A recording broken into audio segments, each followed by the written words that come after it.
Et si on pouvait avoir les conseils d'une millionnaire, pile au moment où on en a le plus besoin, disons vers 25 ans, quand tout est encore à faire, c'est précisément ce qu'on va explorer aujourd'hui en plongeant dans l'histoire incroyable de Barbara Corcoran.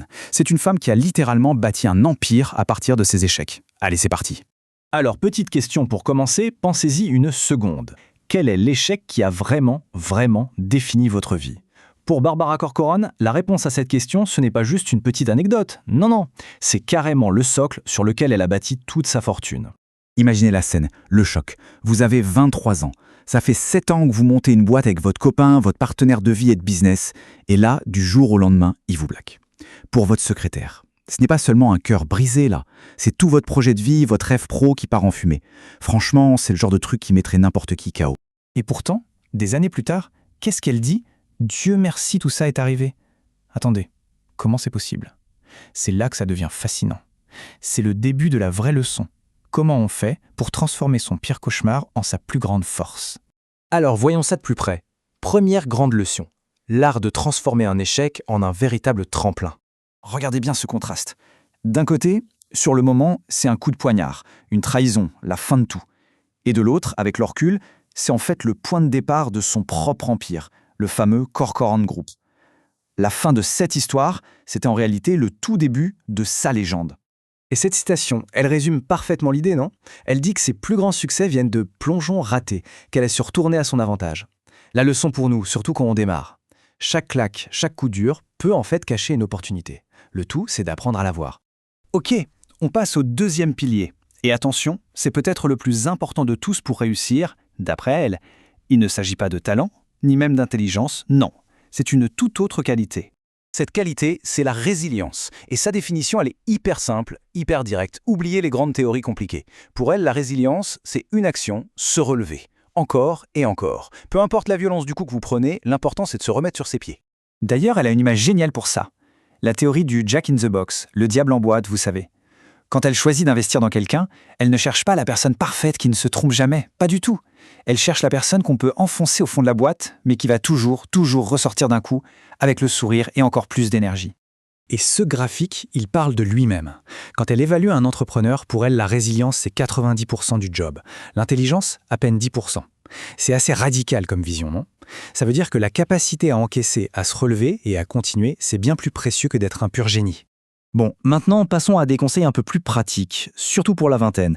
Comment on gère les décisions difficiles au début d'une carrière ? Et là, il y a une idée qui peut tout changer.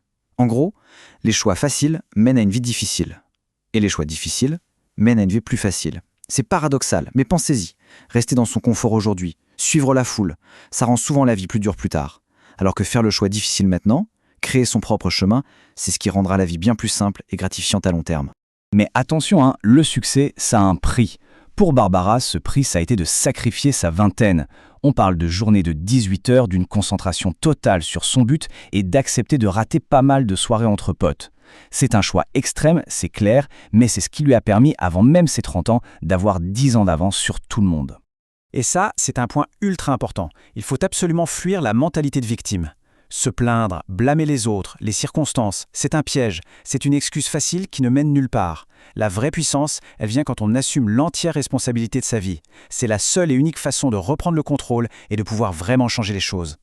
Allez, on arrive au dernier grand pilier de sa philosophie. Et celui-là, il est un peu contre-intuitif, mais vous allez voir, il est hyper puissant. L'idée, c'est que la meilleure façon de se trouver, c'est d'arrêter de penser à soi, pour se concentrer sur les autres. On s'est tous déjà posé la question, non ? Surtout vers 25 ans. Comment on fait quand on se sent complètement paumé, qu'on ne sait plus du tout où on va ? Eh bien, quelle est sa solution à elle ? Sa réponse, elle est simple et radicale. Arrêtez de vous focaliser sur vous-même. La solution, c'est de vous consacrer à donner, à aider quelqu'un qui a moins que vous. C'est en déplaçant son attention comme ça qu'on sort de la spirale négative, qu'on trouve un nouveau but et qu'on se libère finalement de ses propres angoisses. Et elle donne un exemple personnel qui est juste incroyable. Le moment où elle a été la plus fière d'elle, ce n'est pas quand elle a signé un contrat à plusieurs millions. Non, c'est le jour où à 32 ans, elle a pu acheter une voiture neuve à ses parents. Eux qui n'en avaient jamais eu de leur lit. C'est là-dedans, dans ce simple geste, qu'elle a vraiment ressenti le poids de sa réussite. Et écoutez les mots qu'elle emploie pour décrire ce moment. Riche, réussie, satisfaite, aimante. C'était un merci, une lettre d'amour. Tous ces sentiments, ils venaient du fait de donner. C'est bien la preuve que le vrai accomplissement, on le trouve bien plus souvent dans ce qu'on donne que dans ce qu'on reçoit. Bon, pour finir, Si on devait tout résumer, condenser toute cette expérience de vie en un seul grand conseil final, ce serait quoi? C'est la question à 1 million. Avec tout ce qu'elle sait aujourd'hui, après ce parcours de dingue et toutes ces leçons apprises à la dure, qu'est-ce qu'elle dirait à la Barbara de 25 ans? Et sa réponse est assez surprenante, mais tellement juste. Elle dirait « Chill, calme-toi, ne sois pas si pressé ». Elle avoue qu'elle n'a vraiment commencé à profiter du voyage, à sentir les roses, qu'après 35 ou 40 ans.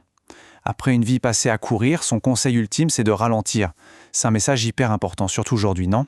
La vraie réussite, c'est peut-être aussi de savoir apprécier le chemin. Et voilà, on va terminer là-dessus avec une question pour vous. En repensant à tout ça, quel est cet échec dans votre vie? Ce truc qui vous a fait mal, mais qui, si vous le regardiez différemment, pourrait en fait devenir votre plus grande force. C'est une bonne question à se poser.